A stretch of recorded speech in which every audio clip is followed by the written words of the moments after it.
Hey guys, what's going on? My name is Professor Jennifer Hill and I run Divide and Conquer Math, which is a website and YouTube channel dedicated to helping you learn math on your terms. So this video is part of my Study with a Math Professor series, and in this video we are only going to be working on problems having to do with L'Hopital's rule. So the reason that L'Hopital's rule gets its own video is that just the way that calculus classes work. L'Hopital's rule is often introduced at different times, just depending on the school and the class. So like at my school, we do graphing and like derivative applications with L'Hopital's rule. Other people, when they learn derivative rules, they also learn L'Hopital's rule. I've even heard of L'Hopital's rule being taught in like Calc 2.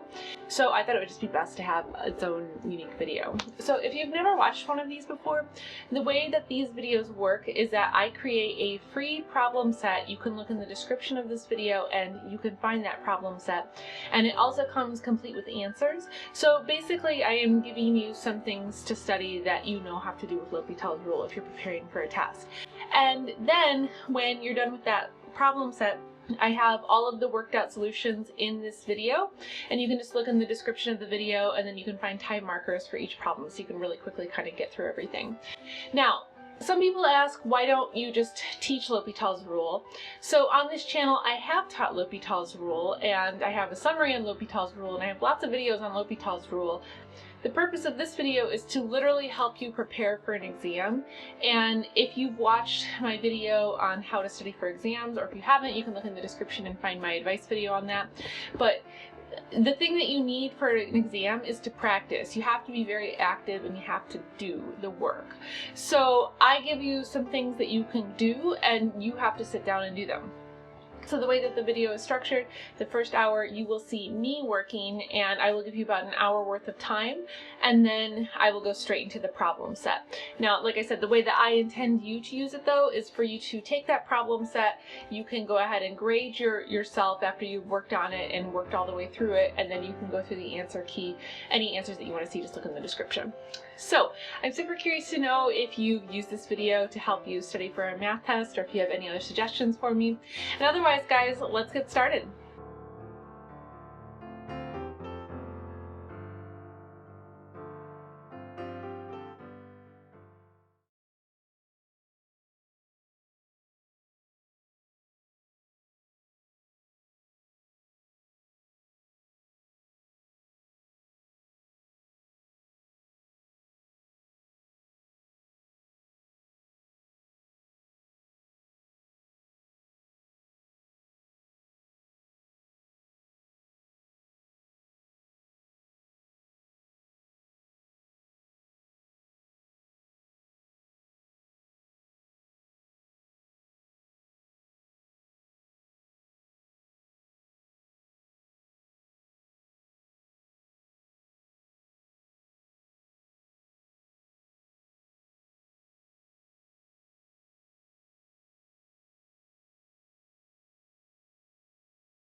Hey guys, if you're not done, hit pause now. You can always start the timer over again, or you can just finish on your own, but I'm going to start the problems.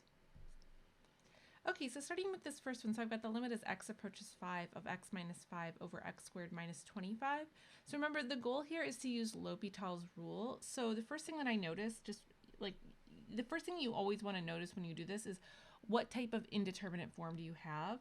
So notice in this case, so if I were to plug in that 5, so what I'm going to get is this 0 over 0 form. And because I have the 0 over 0 form, I can just take the derivative of the top and bottom then. So in taking the derivative of the top, this will be just 1, and then the derivative of the bottom will be 2x. And so now if I try to plug 5 in again, I get 1 over 2 times 10, or sorry, 1 over 2 times 5. I'm thinking of the final answer.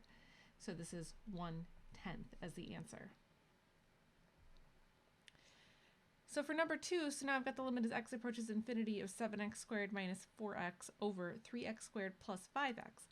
So in this case now, if I were to try to plug infinity in, so notice that the dominating term on top is this x squared. So this is going to give me just infinity on top.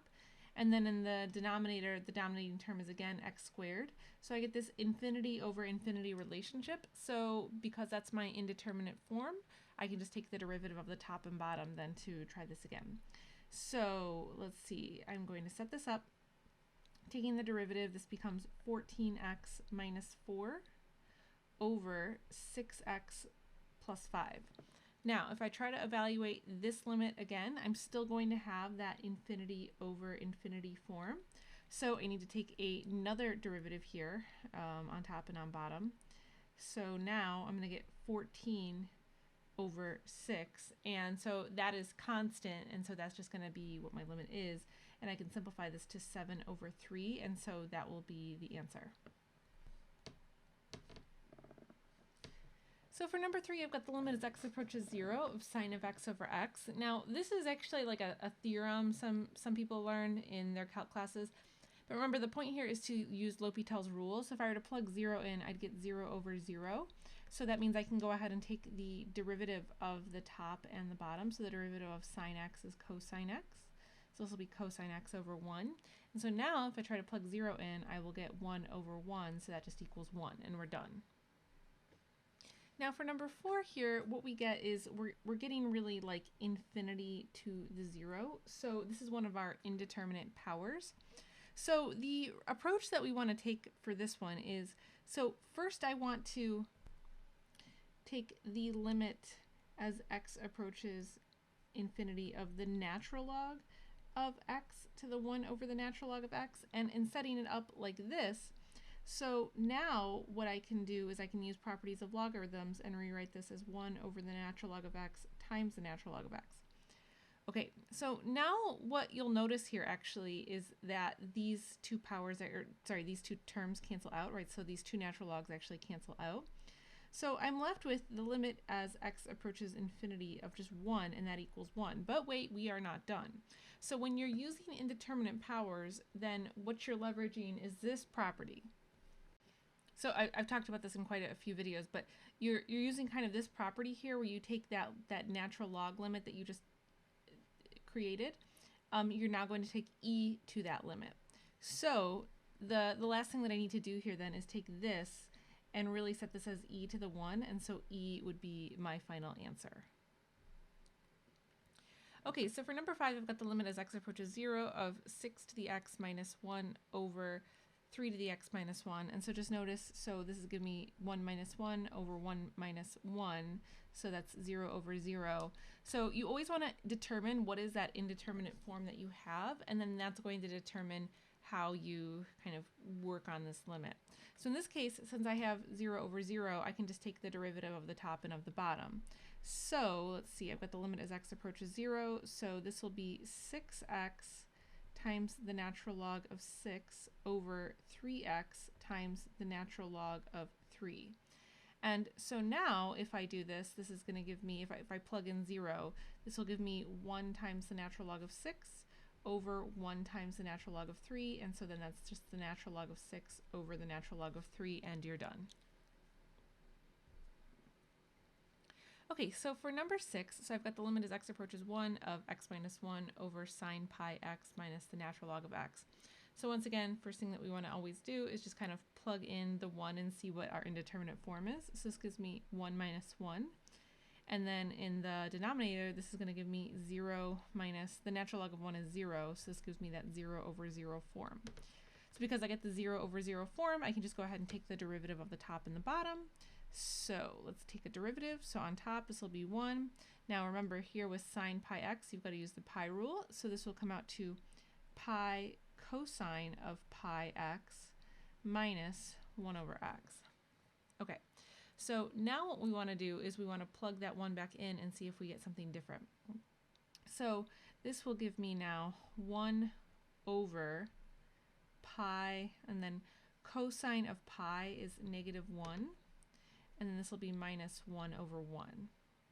So in the end, this becomes 1 over negative pi minus 1. And so that's actually our answer. That's as much as we can do with that.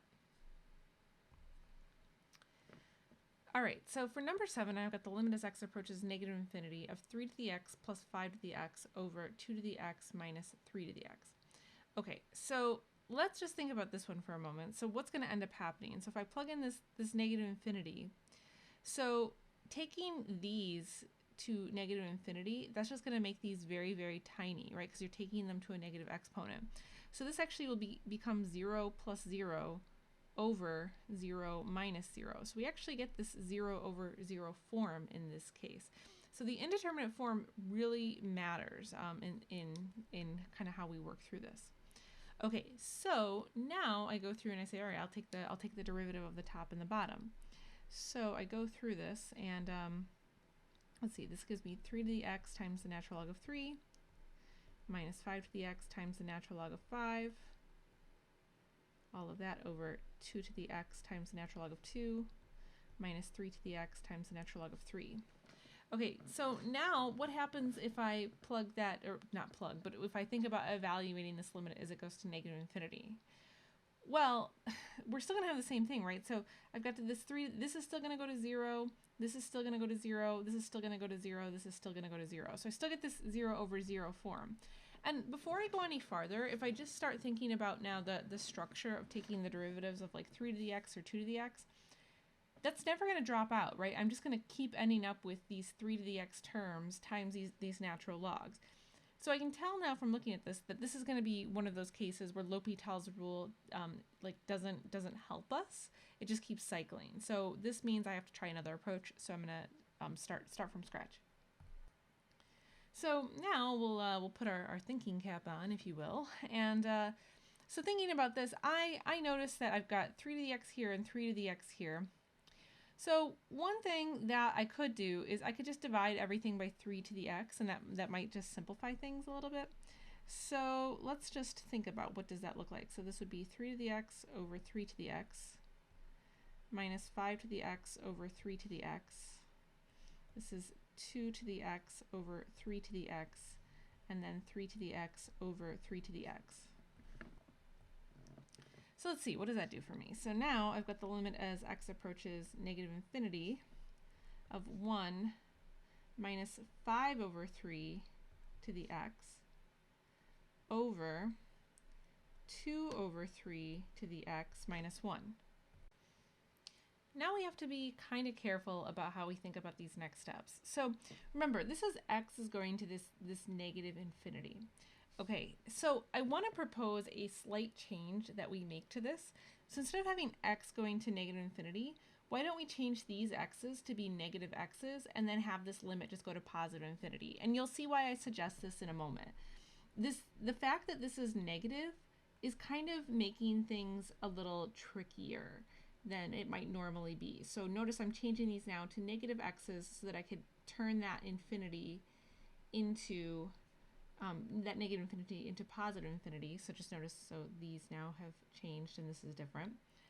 Okay, so I want to think about what is the impact of that negative exponent. So if I applied the negative exponent, here's how this would look. This would become 1 minus 3/5 to the x, you see? And then this would be 3/2 to the x minus 1. Okay, so this is really going to matter now for the answer here. This limit, as we go to infinity, so positive infinity, this will get smaller and smaller. This is a number less than 1. So the farther this goes to infinity, the smaller this fraction gets. It becomes smaller and smaller. So this actually will go to 0. Okay? But, what about this one? So think about this for a second. This is a number greater than 1. So this, as we go to infinity, this is just going to get larger and larger. So this guy's actually going to infinity, right? That's where that's going. However, this is in the denominator. So now if I back up and I think about this for a moment, so the top part, this is going really to 1, right? This is going to 1 minus 0, the whole top part. This bottom part is going to infinity. And whenever your denominator of a fraction goes to infinity, then your whole fraction just ends up going to 0. So that would actually be the final answer in this case. All right, so for number 8, we've got the limit as x approaches 0 on the right of x cubed times the natural log of x. So notice that x cubed goes to 0, while the natural log of x on the right goes to negative infinity. So we have this 0 times negative infinity indeterminate form. And so what that means is then we have to manipulate this problem. So one way to manipulate this, and I've talked about all these ways in my videos, by the way, in my other L'Hopital's rule videos. So what you can do is you can rewrite this as the natural log of x over 1 over x cubed, because if you were to work this back out, this is equivalent to this, okay? So now if I write this out in this format, so now what I end up getting is, as the limit goes to 0, this will go still to negative infinity, and then this guy, as we go to 0, this is going to end up going to infinity. So we get that infinity over infinity form. And so because of that, now we can use L'Hopital's rule and take the derivative. Now, just to make our lives slightly easier, what I'm going to do is I'm going to rewrite this as x to the negative third instead of 1 over x to the third. So now I can go ahead and take the derivative. So this becomes the natural log as x approaches 0 on the right of 1 over x on top, and then in the bottom this becomes negative 3x to the negative fourth. So now what I want to do is I want to simplify this. So let's see, this becomes the limit as x approaches 0 on the right. So this is 1 over x now,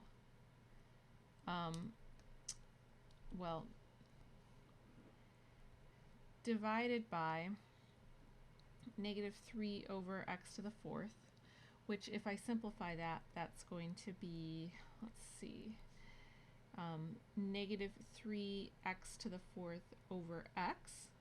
So then that's just going to give me the limit as x approaches 0 on the right of negative 3x to the third. And so then that limit just equals 0. And so there is your answer. So for number 9, I've got the limit as x approaches 0 of 5 to the x minus 1 over x.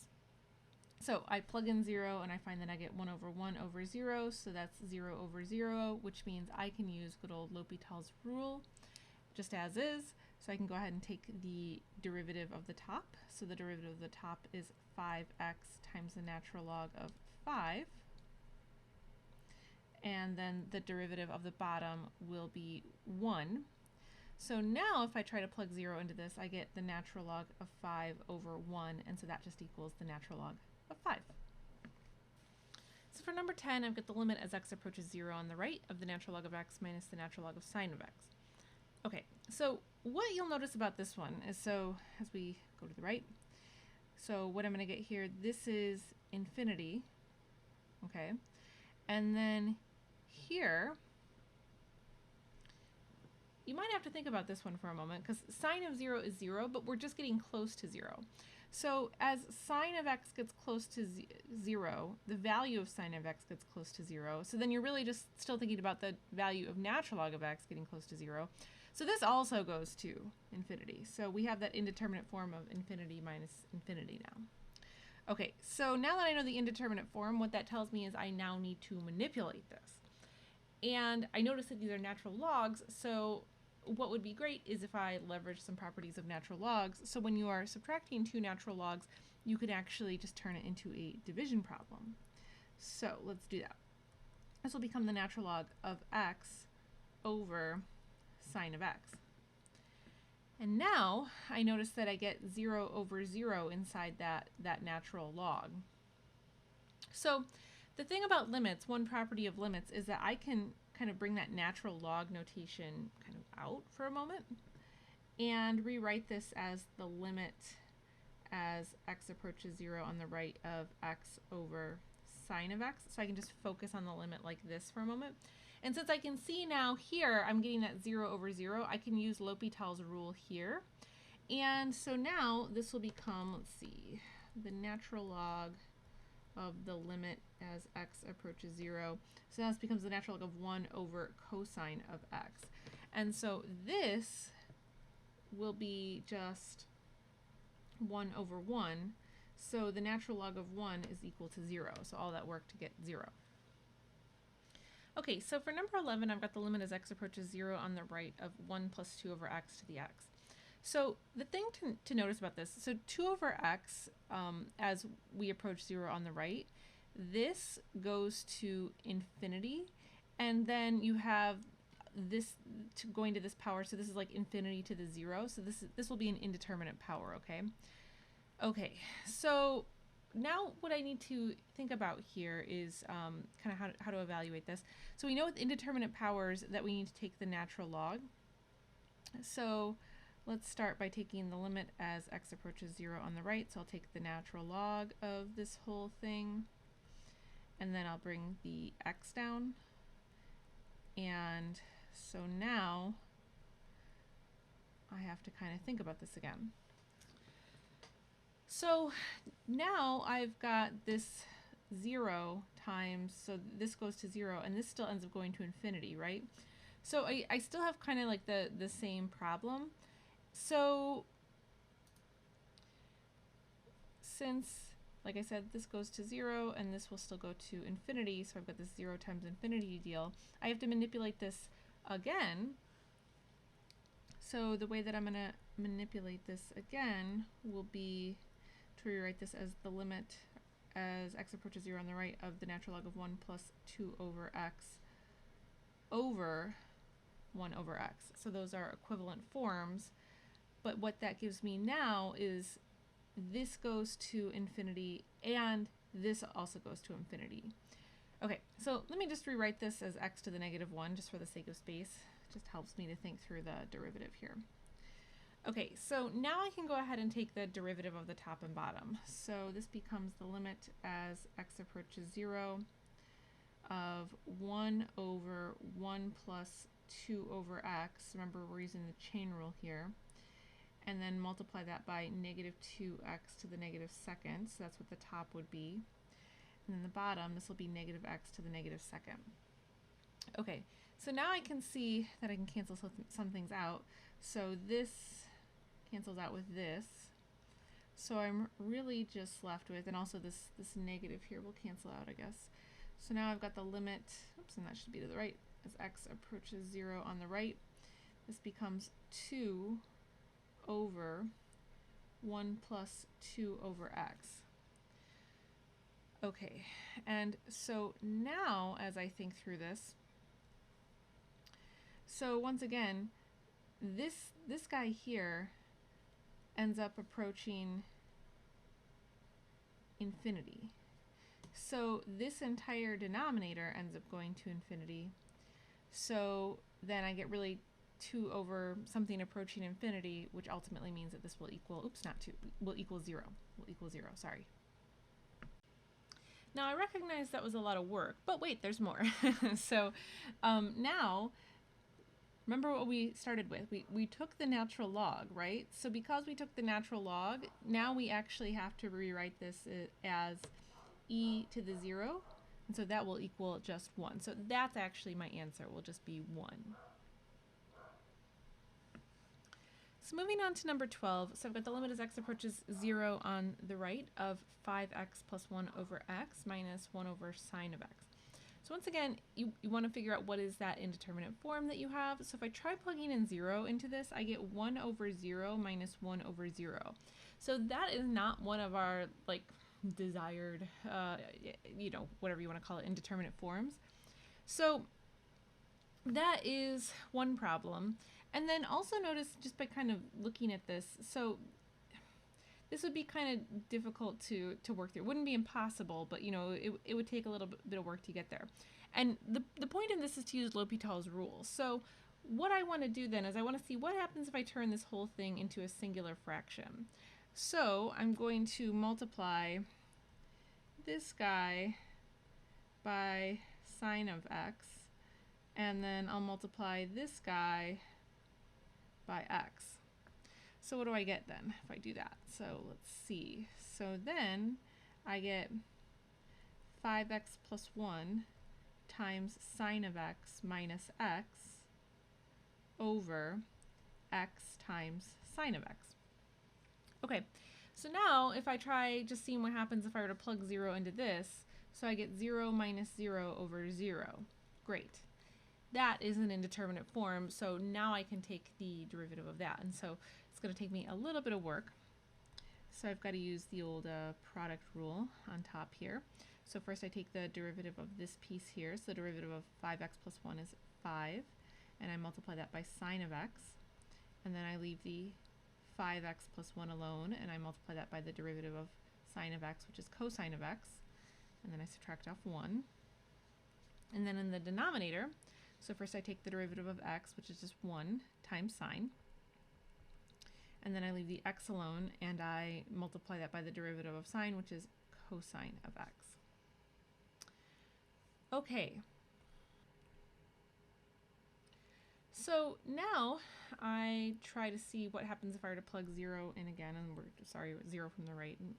So if I plug 0 in, I'll end up getting 0 plus 1 minus 1 over 0 plus 0. So that's still 0 over 0, which means I have to take the derivative again. So that's fine.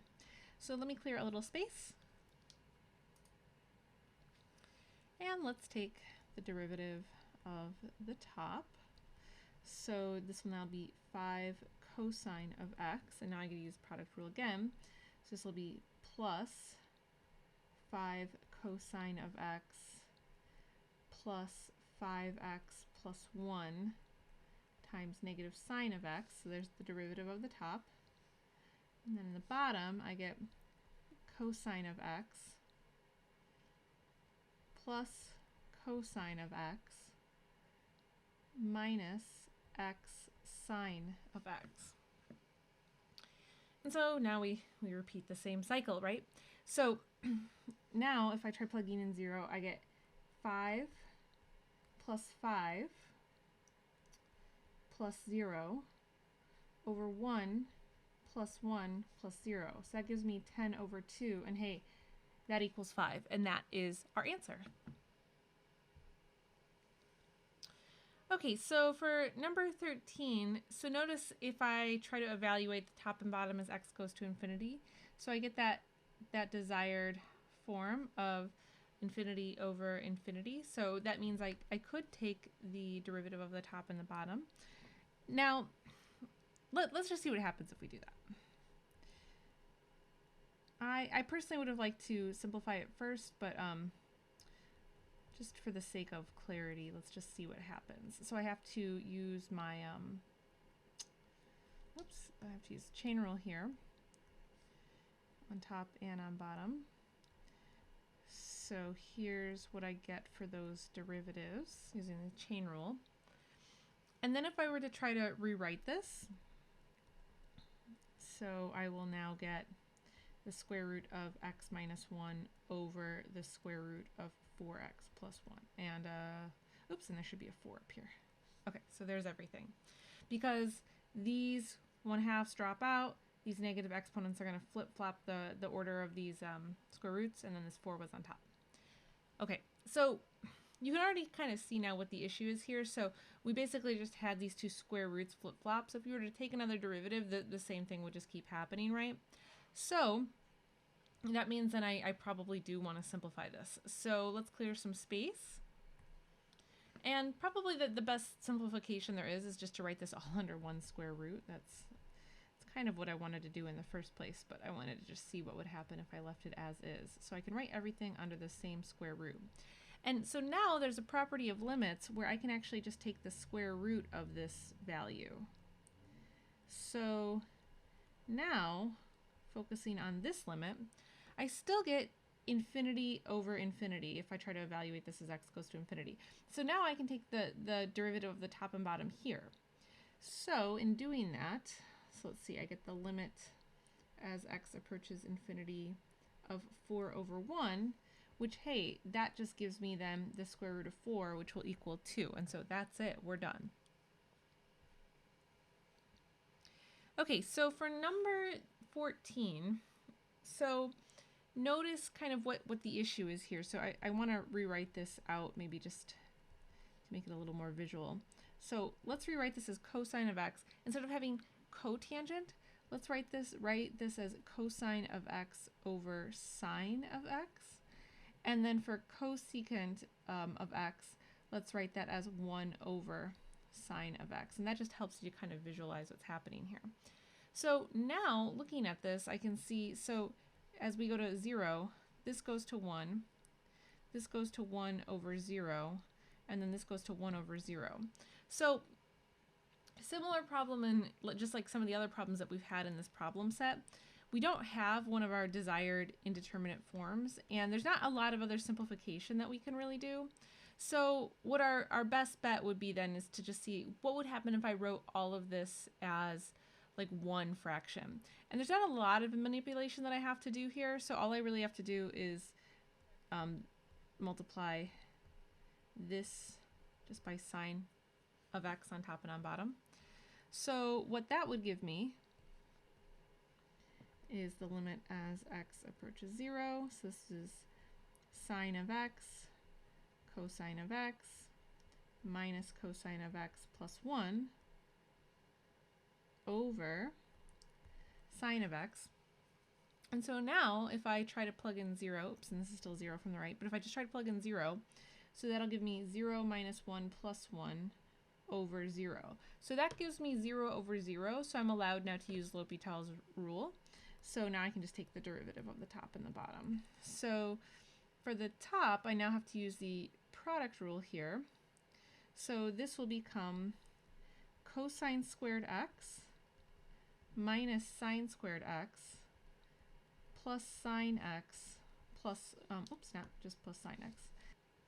Okay, and then in the denominator, if I take the derivative of sine of x, that's just cosine of x. So now what happens if I try to plug in 0 for this? Well, now I'll get 1 minus 0 plus 0 over 1. And that I can totally work with. So this will just equal 1. Okay, so for number 15 here, I have the limit as x approaches infinity of log base 5 of x plus 4 over log base 3 of x.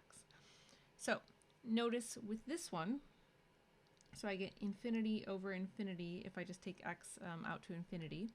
So what that means then is I can take the derivative of these on top and on bottom.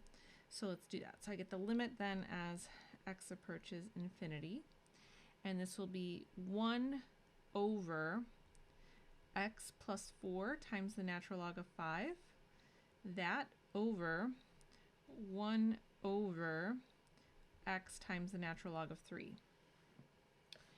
Okay, so before we go any farther, we should probably try to just like clean this up a little bit and rewrite this. So now I've got the limit as x approaches infinity, so this will become x times the natural log of 3 over x plus 4 times the natural log of 5. Okay, so now if I evaluate this as x goes to infinity, well, I still get that infinity over infinity form.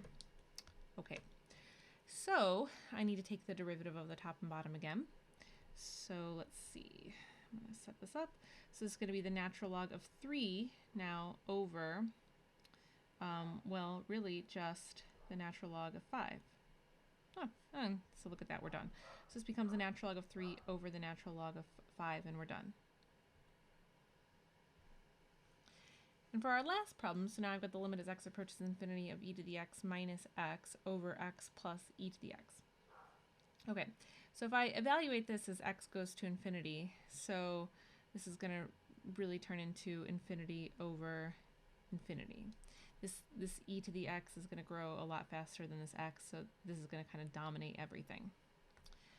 Okay, so now I can go ahead and take the derivative of the top and bottom. So in taking the derivative, I get e to the x minus 1 over 1 plus e to the x. And so now if I were to try to evaluate this as x goes to infinity, let's see, so then I will get in the top that this is still, well, infinity over infinity. Okay, so we're not quite done then, so we got to take the derivative again. So this will be the limit as x approaches infinity now of e to the x over e to the x. And hey, look at that. Now you can actually cancel out those e to the x's. So this will be now the limit as x approaches infinity of 1. And so that's a constant, so then that'll just equal 1. And so that's it for that one. And so there you have it, guys. So there's a bunch of different examples of L'Hopital's rule. Hopefully that was helpful for you, and I'll catch you guys next time.